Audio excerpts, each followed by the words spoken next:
अरावली को लेकर उठे विवाद के बीच सुप्रीम कोर्ट ने अपने ही आदेश पर रोक लगा दी। साथ ही अरावली को लेकर एक्सपर्ट कमेटी गठित करने का आदेश दिया। अरावली पर अगली सुनवाई 21 जनवरी को होगी। सुप्रीम कोर्ट ने पहले 100 मीटर से छोटी पहाड़ियों पर खनन को मंजूरी दी थी।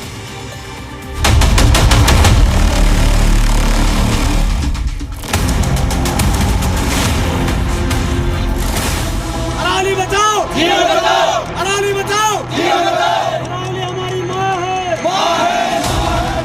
अरावली को बचाने की मुहिम, जगह जगह लोगों का प्रदर्शन, सुप्रीम कोर्ट के आदेश का विरोध, प्रदर्शनकारियों की जमकर नारेबाजी। ऐसी तस्वीरें देश के कई राज्यों से सामने आई थी, लेकिन अब अरावली को लेकर उठा विवाद थम गया है। दरअसल 20 नवंबर को सुप्रीम कोर्ट ने केंद्र सरकार की सिफारिश स्वीकार की थी, जिसमें 100 मीटर या उससे ऊंची पहाड़ियों को अरावली की मान्यता देने की बात कही गई। इसके बाद राजस्थान, हरियाणा और दिल्ली एनसीआर में प्रदर्शन शुरू हो गए। विरोध को देखते हुए केंद्र सरकार ने अरावली में खनन पर रोक लगा दी थी। अरावली पर्वतमाला को लेकर उठे विवाद के बीच सुप्रीम कोर्ट ने अपने ही आदेश पर रोक लगा दी। एक्सपर्ट कमेटी गठित करने का आदेश भी दिया, जो विशेषज्ञ समिति की रिपोर्ट का विश्लेषण करेगी। कोर्ट ने केंद्र और अरावली के 4 राज्यों को नोटिस जारी किया। अरावली पर अगली सुनवाई 21 जनवरी 2026 को होगी। मुख्य न्यायाधीश सूर्यकांत, न्यायमूर्ति जेके माहेश्वरी और एजी मसीह की पीठ ने अरावली केस की सुनवाई की। ब्यूरो रिपोर्ट, जी मीडिया।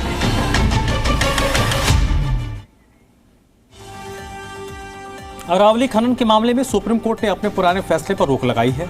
सुप्रीम कोर्ट के इस फैसले का हरियाणा के नेताओं ने स्वागत किया है। हम सब सम्मान करते हैं, कोई मानना पड़ता है सुप्रीम कोर्ट से, क्योंकि देश भी चलाना है। लेकिन व्यक्तिगत अगर आप बात करें तो वो अलग चीज है। अरावली तो अरावली, अरावली के लाभ ही लाभ है, नुकसान तो कुछ नहीं है। प्रकृति ने जो कुछ भी दिया हमारे को, वो उसमें दखल नहीं करना चाहिए, उसको वैसे ही रहना देना चाहिए। अरावली नाम है, उसकी हाइट थोड़ी है, ज्यादा है, अरावली है वो, और उससे दिल्ली सेफ है।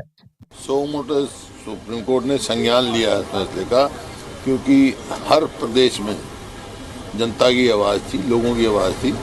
अभी हरियाणा विधानसभा का जो सेशन था, उसमें हमने इसको शॉर्ट टर्म ड्यूरेशन के लिए नोटिस दिया था, लेकिन उस मंजूर नहीं किया सरकार ने। लेकिन खड़ा होकर हमने एक ही बात कही थी उस टाइम, भाई हरियाणा सरकार अपना स्पष्ट स्टैंड करे, सुप्रीम कोर्ट में क्या स्टैंड लिया था। क्योंकि हरियाणा, ये अरावली जो है हरियाणा के एक किस्म से लंग हैं, फेफड़े हैं। समिति बनाने कहा है विशेषज्ञों की, ये जरूरी था और मैं आभारी हूँ सुप्रीम कोर्ट का। और मेरे को पूरी उम्मीद है कि सुप्रीम कोर्ट ने संज्ञान लिया है। बहुत कम केसों में खुद संज्ञान लेता सुप्रीम कोर्ट, वो अरावली को बचाएगा। देखिए, अरावली का अभी अभी मेरे संज्ञान में आपके ही प्रेस के साथियों ने बताया है, मैं खुद तो नहीं देख पाया, सुन पाया, लेकिन कि माननीय सर्वोच्च न्यायालय ने जो उनका अपना फैसला था उस पर रोक लगा दी गई है। ये मेरी जानकारी में अभी डाला गया है आपके साथियों द्वारा। ये स्वागत योग्य फैसला है, होना भी चाहिए, क्योंकि आम जनता इससे प्रभावित हो रही है, आने वाला भविष्य से प्रभावित है। न केवल मनुष्य प्राणी बल्कि मतलब जीव जंतु, पशु पक्षी, सभी लोग इससे प्रभावित थे। इसलिए बहुत जरूरी है हम सबके उसको देखते हुए, मौसम को देखते हुए, आने वाले समय में गर्मियों के लू को देखते हुए, सर्दियों में सर्दी को देखते हुए इसका रहना बहुत जरूरी है। इसलिए अरावली के ऊपर विशेष ध्यान देना चाहिए। सुप्रीम कोर्ट ने जो सुओ मोटो संज्ञान इस पे लिया और आज जो सुप्रीम कोर्ट ने इस पे कमेटी बनाने का कार्य किया है, ये जनता की जीत है, ये सच्चाई की जीत है। ये जो सरकार की जो बदनीयती थी वो पकड़ी गई थी। बड़े बड़े व्यवसायिक घरानों के साथ मिली भगत करके और रियल एस्टेट माफिया और खनन माफिया